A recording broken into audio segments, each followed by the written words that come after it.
Students, welcome to Exam Universe ladder to success. मेरा नाम है विकास और आज की इस वीडियो में मैं आप लोगों को पढ़ाने वाला हूँ आज का इम्पोर्टेंट करंट अफेयर्स, जो आप लोगों के एग्जाम पॉइंट ऑफ व्यू से बहुत ज़्यादा इंपॉर्टेंट होने वाला है। फिर चाहे आप किसी भी कंपटीशन एग्जाम के लिए प्रिपरेशन कर रहे हो, इवन यूपीएससी भी, तो भी आप लोग यहाँ से देखकर अपना एग्जाम क्रैक कर सकते हैं। और अगर आप लोग डेली पढ़ रहे होंगे, ध्यान से पढ़ रहे होंगे, नोट्स बना रहे होंगे, तो आप लोगों के एग्जाम में कोई भी दिक्कत नहीं आएगी। बात करें अगर आज की डेट की, तो आज है 14 अगस्त। और अगर आप लोग इस वीडियो का पीडीएफ डाउनलोड करना चाहते हैं और अगर आप लोग साथ साथ और भी क्विज देना चाहते हैं, तो आप लोग हमारे टेलीग्राम चैनल से जुड़ सकते हैं। लिंक आप लोगों को डिस्क्रिप्शन बॉक्स में मिल जाएगा। साथ ही साथ अगर आप लोगों को करियर से रिलेटेड आप लोगों के कोई इश्यूज हैं, तो आप लोग हमारे इंस्टाग्राम चैनल पर से जुड़ सकते हैं, जिसका लिंक भी आप लोगों को डिस्क्रिप्शन बॉक्स में मिल जाएगा। तो चलिए शुरू करते हैं। आज का सबसे पहले क्वेश्चन है कि हाल ही में कितने पुलिस पर्सनल्स को medal for excellence in investigation दिया जा रहा है? तो ये 121 पुलिस पर्सनल्स को ये अवार्ड दिया जा रहा है। ये किसके द्वारा दिया जा रहा है? तो देखो, ये यूनियन होम मिनिस्ट्री के द्वारा दिया जा रहा है। ठीक है, ये किस चीज के लिए दे रहा है? तो देखो, देश के जो बहादुर पुलिस ऑफिसर्स हैं ना, उन लोगों को सम्मानित करने के लिए 15 अगस्त को ये एक सेरेमनी टाइप में, मतलब पहले तो सेरेमनी होती थी अच्छी खासी, लेकिन अभी वाया वीडियो कॉन्फ्रेंसिंग के जरिए ये एक अवार्ड सेरेमनी ऑर्गेनाइज की जाएगी, जिसमें कि ये अवार्ड दिए जाएंगे।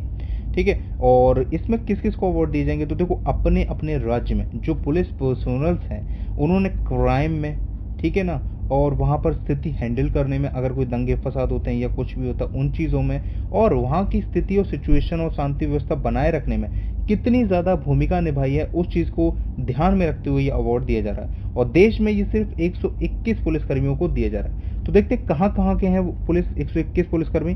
तो देखो, एक सेकंड ना, नहीं स्लाइड ले लेते हैं। ठीक है, तो देखो कहाँ कहाँ के हैं वो पुलिसकर्मी। तो देखो, 15 तो सीबीआई के ऑफिसर्स हैं।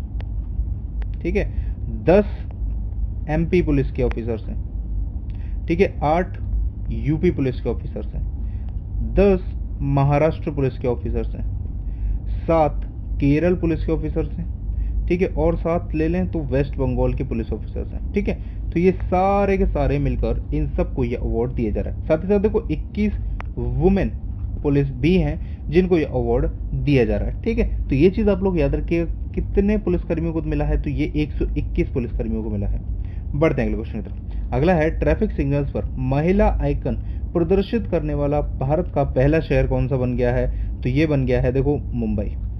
ठीक है ना, महाराष्ट्र की जो कैपिटल है मुंबई, वो दुनिया, मतलब इंडिया की पहली सिटी बन गई है जिसने अपने जो ट्रैफिक सिग्नल्स है उस पर फीमेल आइकन्स लिखा है। अक्सर यहाँ पर मेल आइकन्स होता है, जब आप रुक चाहिए या चलने का आइकन होता है, जेब्रा क्रॉसिंग का ऑप्शन होता है, तो उस जगह पर मोस्टली मेल आइकन होते हैं। लेकिन अब महाराष्ट्र के दादर में आप लोगों को ये ट्रैफिक सिग्नल देखने को मिलेगा जहाँ पर फीमेल आइकन्स दिए गए हैं। ये वुमेन एम्पावरमेंट को बढ़ाने के लिए वहाँ की जो बीएमसी है, ठीक है ना, उसने ये इंस्टॉल किया है कि जो महिलाएं हैं उनको भी पूरी तरीके से बढ़ावा मिले, उन लोगों को भी हक मिले, बराबर का दर्जा मिले। तो इन सब चीज़ों को ध्यान में रखते हुए मुंबई की जो बीएमसी है, उन्होंने दादर में ये प्लेस किया है। और उम्मीद की जा रही है कि धीरे धीरे इस एक तरीके से एक इनिशिएटिव को पूरे के पूरे देश में लॉन्च किया जाएगा। मतलब पूरे देश में आप लोगों को जगह जगह पर इस तरीके से महिलाओं के आइकन्स देखने को मिलेंगे, जो कि अच्छा भी एक इनिशिएटिव है एम्पावरमेंट को बढ़ाने के लिए। आज के समय में महिला और पुरुष दोनों ही बराबर हैं।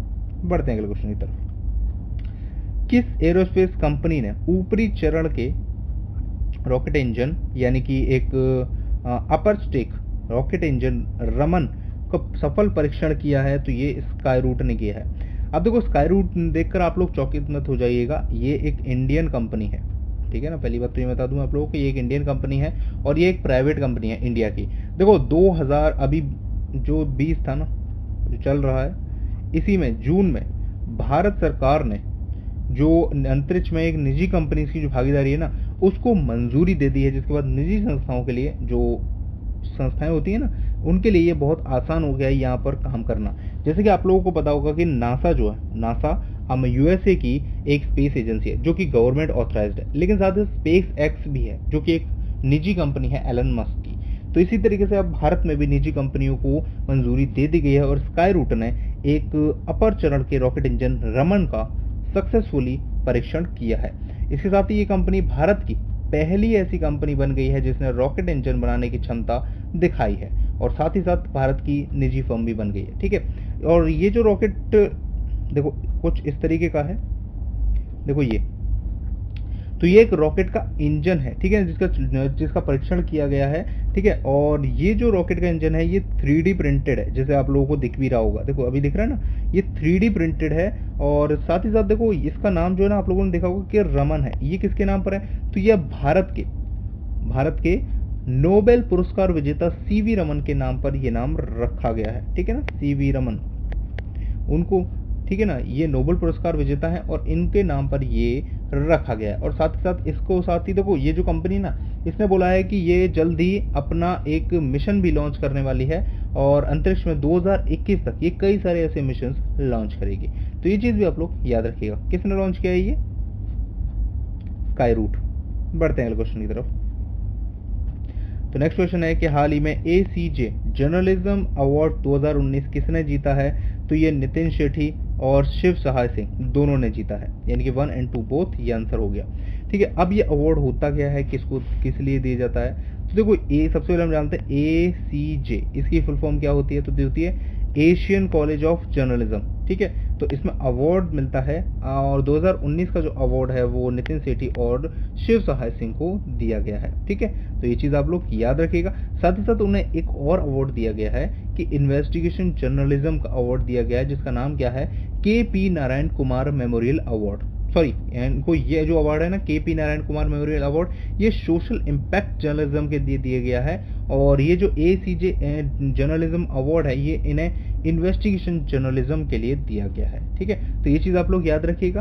बाकी देखो अगर हम देखो UPSC लेवल से जाएंगे तो थोड़ा और डीप में उतरना पड़ेगा आप लोगों को, ठीक है। और ये देखो डीप में उतरने के लिए हम लोग जान सकते हैं कि देखो ये अवार्ड किसने दिया है। तो ये सौम्या स्वामीनाथन ने दिया है, जो कि चीफ साइंटिस्ट हैं WHO, यानी कि वर्ल्ड हेल्थ ऑर्गेनाइजेशन की, ठीक है। और ये एक वीडियो वाया वर्चुअल सेरेमनी, यानी कि एक तरीके से कह सकते हो वीडियो कॉन्फ्रेंसिंग के जरिए ये दिया गया है, ठीक है। ये कब दिया गया ये भी आप लोग देख लो। अब ये दिया गया है 2021 की, जब ACJ जर्नलिज्म की क्लासेस शुरू हो रही है, उसके इनॉग्रेशन के प्रोग्राम पर ये दिया गया है। अब देखो और डीप में अगर आप उतरोगे, देखो और डीप में अगर आप UPSC के लेवल देख रहे हो, UPSC के लेवल से जा रहे हो, तो थोड़ा और डीप में उतरोगे तो देखो नितिन सेठी के बारे में भी जान लो आप लोग थोड़ा सा। फिर देखो नितिन सेठी जर्नलिस्ट हैं। जर्नलिस्ट कहाँ पर हैं?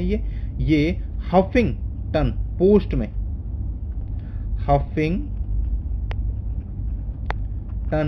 पोस्ट में ये जर्नलिस्ट हैं।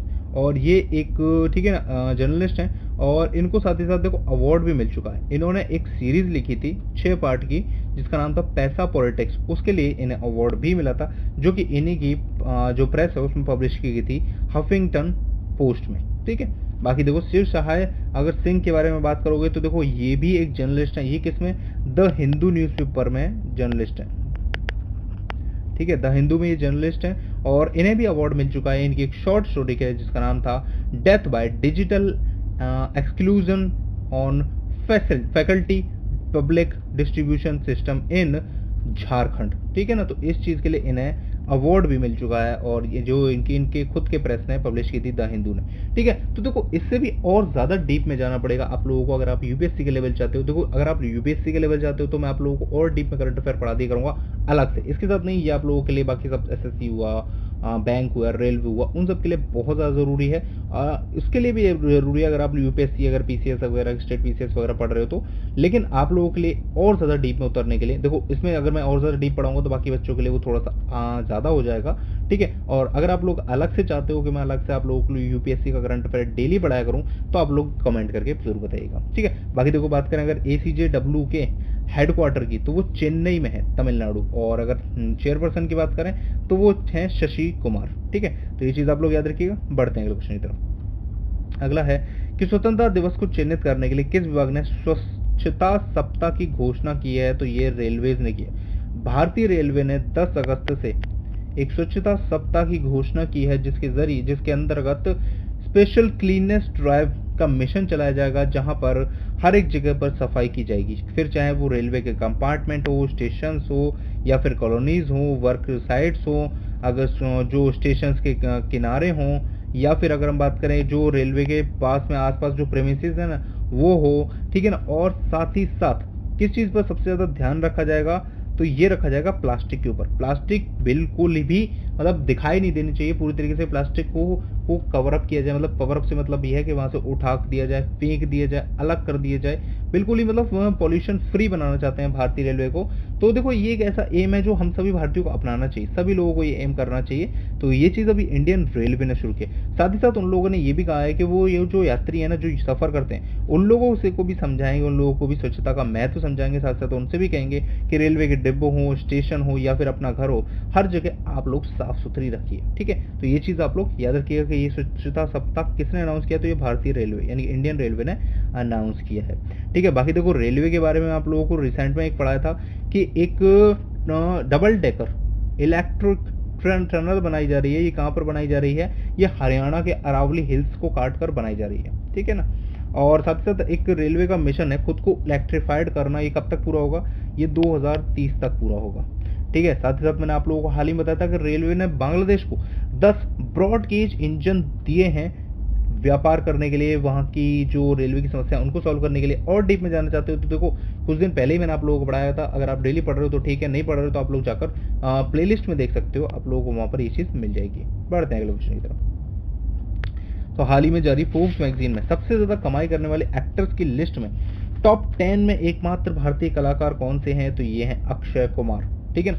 अक्षय कुमार सबसे ज्यादा कमाई करने के मामले में फोर्ब्स की जो लिस्ट निकली है अभी एक्टर्स की, उसमें नंबर 6 पर है, ठीक है ना। अक्षय कुमार नंबर 6 पर है, टॉप 10 में इकलौते भारतीय हैं, ठीक है। अच्छा ये तो नंबर 6 पर है। नंबर 1 पर कौन है, टॉप किसने किया है, तो ड्वेन जॉनसन ने टॉप किया है, ठीक है ना। ड्वेन जॉनसन ने टॉप किया। ड्वेन जॉनसन कौन है, आप लोगों ने इसको उनको जानते होंगे द रॉक के नाम से। द रॉक देखे ना, वही है।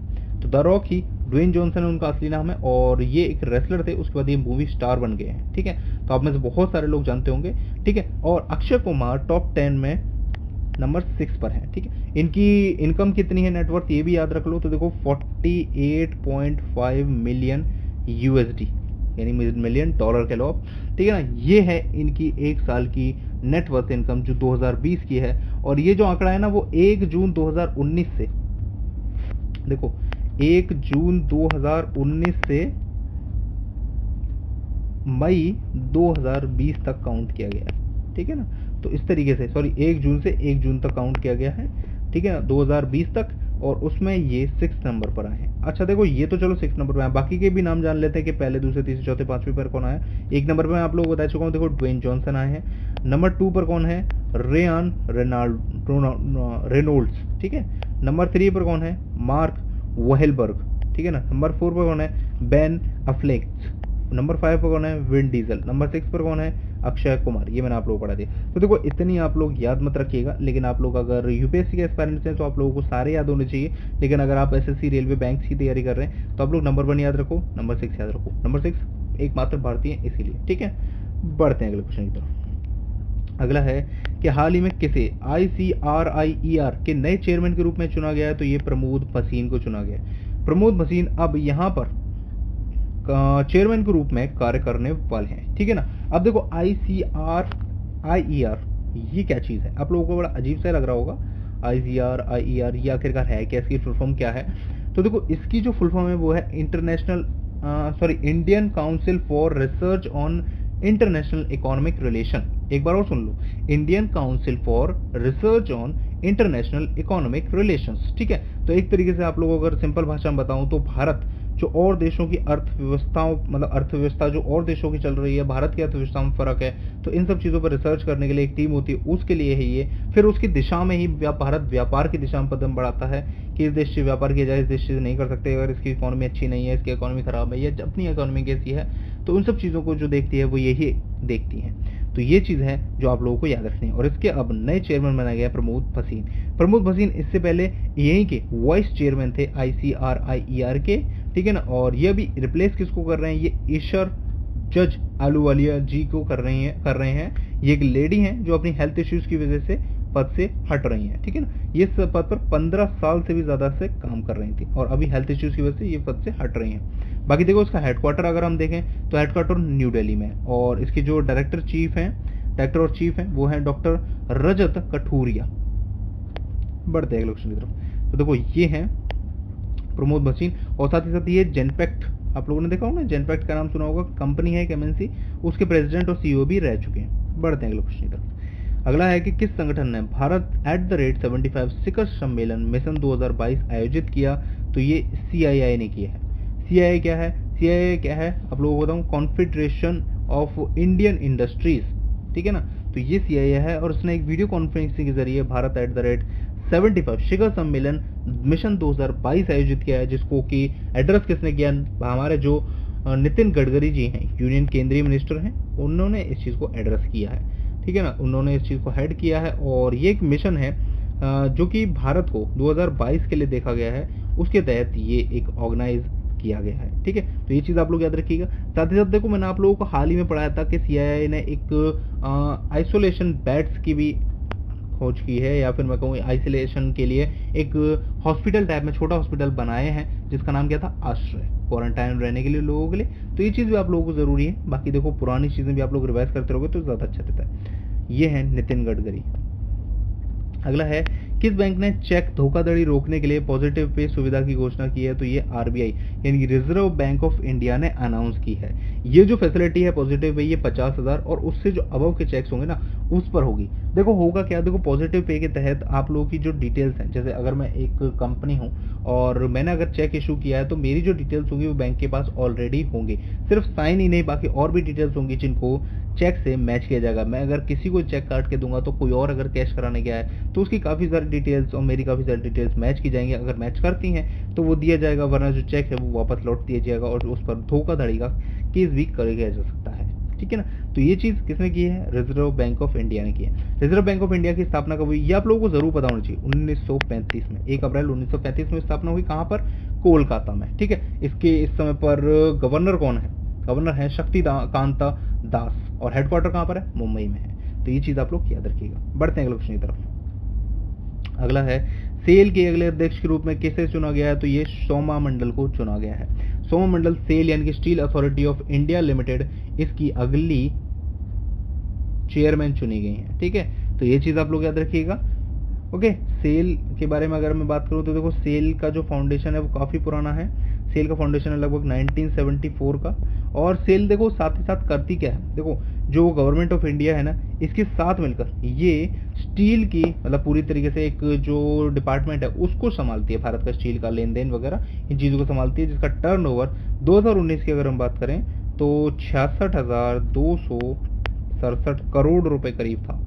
बहुत अच्छा खासा टर्नओवर है, ठीक है ना। और ये अभी यहाँ की चेयरपर्सन बनी है। ये किसको रिप्लेस कर रही हैं? तो ये अनिल कुमार चौधरी को रिप्लेस कर रही हैं, जो इस साल एंड में दिसंबर में रिटायर हो रहे हैं, और उनकी जगह अब सोमा मंडल उनका स्थान लेंगी, ठीक है। बाकी देखो, अगर बाकी ऑप्शन पे बात करें तो आदित्य पुरी, ये एचडीएफसी बैंक के सीईओ हैं जो रिटायर हो रहे हैं, ठीक है ना। नए कौन बन रहे हैं आप लोग मुझे कमेंट करके बताओ, मैंने आप लोगों को हाल ही में पढ़ाया था, ठीक है। और ये हाईएस्ट पेड बैंकर बने हैं 2019-20 के जो फिस्कल ईयर है उसके, ठीक है, ठीक है। अगला देखते हैं, अर्चना सोवंग, ये यूएन में न्यू एडवाइजरी ग्रुप में शामिल हुई है, जहां पर 6 लोगों की टीम को ये ज्वाइन करेंगे। साथ ही साथ सुनील यादव कौन है? सुनील यादव को यूएन एंड इकोनगो ने कर्मवीर चक्र से पुरस्कृत किया था, ठीक है। तो ये चीज़ भी आप लोग याद रखो। देखो ऑप्शंस भी आप लोग याद रखा करो, ऑप्शन से भी तो आप लोगों को बहुत ज़्यादा पढ़ने में हेल्प मिलेगी। बाकी देखो, अगर ये थे 10 इंपॉर्टेंट क्वेश्चन, अगर मैं आप लोगों को बताता हूँ कुछ ब्रेकिंग न्यूज़ जो आप लोगों के एग्जाम पॉइंट ऑफ व्यू जरूरी है। तो पहला है कि पीएम मोदी ने सबसे ज़्यादा सत्ता में रहने वाले गैर कांग्रेसी प्रधानमंत्री का रिकॉर्ड तोड़ दिया। यानी कि कांग्रेस के जो सबसे लंबे समय तक प्रधानमंत्री रहे थे वो थे जवाहरलाल नेहरू, ठीक है, जो कि हमारे देश के पहले प्रधानमंत्री थे। वो रहे थे लगभग 15-16 साल के आसपास रहे थे, ठीक है। एग्जैक्ट नहीं याद मेरे को, 15-16 साल के आसपास रहे थे। और जो गैर कांग्रेसी है यानी कि कांग्रेस की जो पार्टी है उसके अलावा किसी और पार्टी के जो प्रधानमंत्री वो लंबे समय तक रहे होंगे, तो वो प्रधानमंत्री नरेंद्र मोदी बन गए हैं। भारत इनसे पहले जो अटल बिहारी वाजपेयी थे वो थे, जो कि लगभग 2268 दिन तक भारत के प्रधानमंत्री रहे थे, ठीक है। और अब बन गए हैं नरेंद्र मोदी। तो ये चीज़ आप लोग याद रखिएगा। अगला है कि रूस ने कोरोना की जो स्पुतनिक वी वैक्सीन बनाई है उसको इस्तेमाल करने की मंजूरी दे दी, और वहाँ का निजी अस्पतालों में अब इसको हर किसी व्यक्ति को लगाया जा रहा है कोरोना से जो गिरफ्तार है, ठीक है ना। अगला है कि संयुक्त राष्ट्र ने भारत में मानसून से सबसे ज्यादा प्रभावित हुए क्षेत्रों में सहायता देने की घोषणा की है। तो आप लोगों को पता होगा कि बिहार, महाराष्ट्र, उत्तराखंड, यहाँ पर बहुत ज़्यादा बारिश से नुकसान हुआ है। साथ साथ अगर हम केरल वगैरह भी ले लें तो भी कहना गलत नहीं होगा, बहुत ज़्यादा नुकसान हुआ है, बाढ़ आ गई और बहुत ज़्यादा मानसून से नुकसान हुआ था। उसको रिकवर करने के लिए यूएन ने एक मदद का हाथ बढ़ाया है। अगला है कि टेलीग्राम को जो नया फीचर है वीडियो कॉलिंग का, वो बीटा में सक्सेसफुली टेस्ट किया जा रहा है। ठीक है ना, तो ये चीज़ भी आप लोग याद रखिएगा। टेलीग्राम से एक चीज़ और बता देता हूँ, हमारा भी टेलीग्राम चैनल है, डिस्क्रिप्शन में आप लोगों को मिलेगा, लिंक मिल जाएगा, वहाँ से जाकर आप लोग ज्वाइन कर सकते हैं। वहाँ पर आप लोग क्विज दे सकते हैं इसी वीडियो की। देखो अभी अगर आप लोग करोगे थोड़ी देर में आप लोगों को क्विज मिल जाएगी, तो आप लोग जाकर जरूर ज्वाइन कर लीजिएगा। बाकी देखो वीडियो अगर पसंद आए तो वीडियो को लाइक जरूर कर दीजिएगा, शेयर कर दीजिएगा अपने दोस्तों के साथ, ताकि वो लोग भी तैयारी कर सकें। सब्सक्राइब जरूर कर लेना। Have a nice day, thank you so much for watching. मिलते हैं नेक्स्ट वीडियो में, तब तक के लिए जय हिंद।